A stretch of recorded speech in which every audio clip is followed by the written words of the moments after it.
Quite the sight when that storm rolled in. Yeah, it was kind of nice to see storms. Now, I'm a weather nerd, but minus some of the wind damage reports, it was nice to get at least a little bit of rain out of it at the same time. But yeah, it was kind of gusty at times.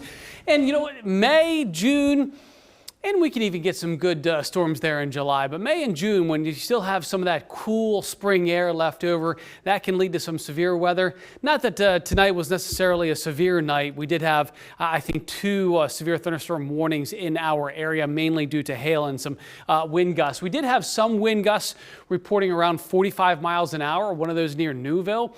So we did see some 40 to near 50 mile an hour gusts. That time lapse to show you on the ABC 27 mountain camera.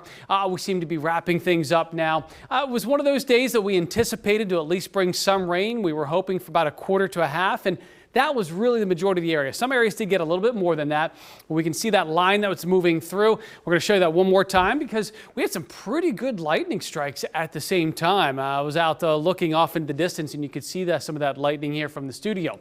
Duncannon, Newville, Lancaster, and Manheim. Here's just a handful of other spots getting that quarter to half inch of rain. Duncannon there at Susquehanna Middle School getting closer to about 6/10 of an inch. Near 50 degrees now. So we are now cooler, of course, as we get this pool of cool air that's going to just kind of drop. That lobe is going to swing behind here and provide some cooler air for the next 2 days. Now, highs this entire week have been in the 60s, and that's not going to change here for Thursday and Friday. So we're in the 50s now. When you zoom out, you can kind of see that lobe of cool air that we have from Milwaukee to Toledo. Cincinnati's in the 50s. And then as we move farther up to the north, Bismarck earlier today, 80 degrees. That's our weekend. This is Thursday and Friday. So we go from a springtime, sort of seasonable chill to unseasonable warmth, even close to challenging a record high by next week. Lots to talk about in that 7 days. So let's get to it. As we show you tomorrow, it'll be a mostly cloudy day. So we still have enough instability. It could lead to a brief shower. So we're talking a 5-minute shower over the entire day. I would much rather focus on the fact that it will be breezy and temperatures are going to try to get into the 60s. So it certainly will be cool. Friday, similar, but I do expect a little bit more in the way of some sunshine. So here are your wind speeds heading into tomorrow, and we're not talking about powerful winds, but we will certainly notice it. Winds about 10 to 15 miles an hour. Same thing's going to happen for our Friday as well. Winds about 10 to 15 miles an hour.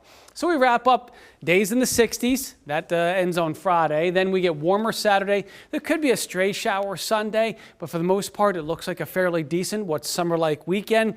And then a lot of us are going to consider about maybe getting poolside here sooner than later, right? I mean, we're 88 on Monday, 93 on Tuesday. That is only 2 degrees away from the record high.